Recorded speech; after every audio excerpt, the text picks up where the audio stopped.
What's up, guys? If you're not subscribed, please subscribe. Also, please smash that like button on the video and enjoy the show. What's the smartest animal you've encountered in the Amazon? Smartest animal in the Amazon. The thing is, in the jungle, you don't get the type of interaction that you have with animals is very, very brief. So, not that long ago, we were watching an anaconda that had just swallowed something, and it was in a stream. And we're filming this anaconda, and we're like, I bet he ate, like maybe it was a young capybara, maybe it was a paca. We're just trying to gauge the size of this lump, and we're trying to see how big the anaconda is, and we're trying to keep our distance, not to scare it. And then we hear this big rush of air onto a branch. Look up. There's a juvenile harpy eagle, this big.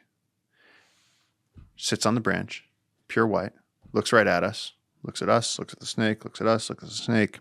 And I was like, holy shit, just take a picture. You're like, this is never going to happen again.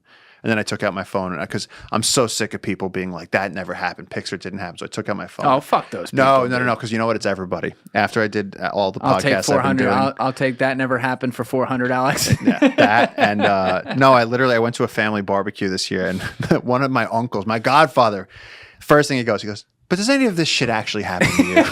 He goes, is any of this shit true? The Godfather's a YouTube commenter. So I took my phone and I went, anaconda, harpy eagle. Anaconda, harpy eagle. And I was like, same video, because no one's going to believe it. No one's going to believe it. Did you post that one? I posted. On your subscribe channel, right? I did. I think I saw that one. I don't know if I have that. Actually, no. I just put some harpy eagle up on the That's the main what feed. it was. Yeah. If you can, you're not gonna find that video, Chris, because that's on a private page. But if we could just pull up harpy eagle, people could see what that is. They're huge. They're absolutely huge. How big do they get? They get huge. So their wingspan, 6.5 feet, 2 meters. And what do they feed on? They can lift howler monkeys out of the trees. Oh. They can lift sloths out of the trees. And sloths are bigger than you probably think. And so these animals are lifting entire. Look at the talons. Whoa. Look at that guy's fist. Chris, do you see the one with the guy's fist down almost lower center? There's a man's fist. Oh, yeah. Oh, my God. That's what people don't realize about a harpy eagle. Whoa. Do we have a video of a harpy eagle hunting? Harpy eagle snatches sloth. How big does sloths get again? Sloths get big. I was going to say, they're not small. Big. No, it's not like a cat. It's big. Harpy it's eagle a small kid. Sloth. It's like a 3-year-old. Perfect. Yeah, click that one. When was this filmed? Oh, it's coming through. Oh, I love sloths. This is so hard to watch. Oh, yeah. Nature is me. Boom. Oh! Boom. Yo, is it dead on shot? Does it kill it with its claw, or is it still alive? I hope so.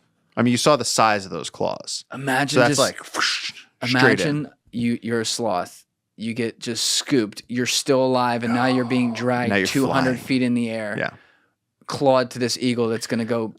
I would very much want to be dead by the time I got to the nest, though. Oh, because then they're going to take that razor blade and they're just going to start doing surgery on you and pulling things out of you.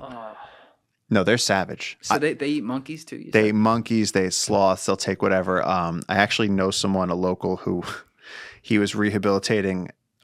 He adopted this baby howler monkey, and this howler monkey was with him. And they're very affectionate when you take in a howler monkey. They cling to their mothers, and they wrap their tail around your neck, and they want to stay warm. And you adopted one too. I've done that, yeah. And so this guy was working with this howler monkey and came to love it. And as the howler monkey started, because when they first leave their mothers, they get malnourished, they get emotionally distressed, and so it wasn't doing well. And so he put a ton of work into constantly being with this howler monkey and feeding this howler monkey, sleeping with this howler monkey, getting it back to good health. And so one day he took it on a walk, and they were out in sort of a clearing, and he let the howler monkey walk up this tiny tree. It was just a sapling, so he knew it would be safe because it was just a sapling. No. It was right there. And this harpy eagle murked the monkey and flew away with it. That's the jungle. Oh, it's so difficult, man. It's that is so mean, because they're like little humans. Oh yeah, they're so adorable. They're like little humans. Yeah, I just sent that picture over to Chris. Yeah. There's you with the howler. There was a video. That's a spider monkey. That was a little spider monkey. Chris, I'm using your computer over here today because we had to hook mine over there, but yours is stuck to the left, so I can't pull up videos, but if you can use mine and go to Paul's page and go under the subscriber tab, there's a ton of videos in there. There's one of you, under Reels. Oh, I guess it doesn't let you do subscriber on the computer. On the computer, that sucks. But there's one with you walking with the howler. Yeah, that was, I think, on the subscriber list. Yeah. Yeah, that sucks. Well, because you know what happens if you touch an animal, someone complains about it. So it's like I've gotten to the point now. Fuck those people. No, Paul. you know what though?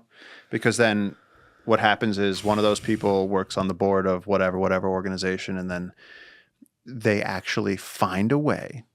I'm just saying, when it comes to holding animals, I've actually been, because then also people misunderstand it. Some people go on vacation then, and then there's a guy with a monkey on a leash, and people can't see the difference between this person adopted this animal, lives in the jungle with it, and is trying to rehabilitate it just long enough that it can get back onto a tree.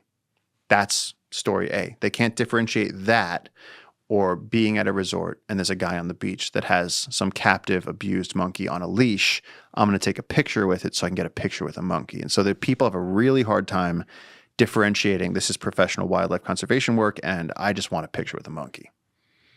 It gets so weird. I understand that, but when you have when you're someone like you and you have the resume you've lived in the Amazon since you were fucking 18 years old. There has to be a line somewhere, and the fact it does bother me that you have to get bothered by some of it, because we talk about this offline too. Like, you're constantly like, well, I got to be careful how that looks, and you shouldn't have to say that at all. You know I know your intentions. Anyone who listens to you and knows any of your story knows your intentions, and if someone doesn't, how do we solve that? Like, how do we change that culture? We just got to all start doing whatever if you're doing good work, the last thing you should have to do is answer to people complaining from their mom's basement about the work that you're doing. Agreed. And that you get tons of that. You get absolute tons of that. I think Bill Maher just did a piece on Mr. Beast. All the people criticizing Mr. Beast because he's building wells in Africa, and like people being like, how could you go in there and just try to fix everything? He's like, well, I'm doing what I can. I'm doing what I can do to help. Yeah. Thank you for watching the video, guys. Please hit that subscribe button and check out this clip's full podcast episode by clicking here or in the description below.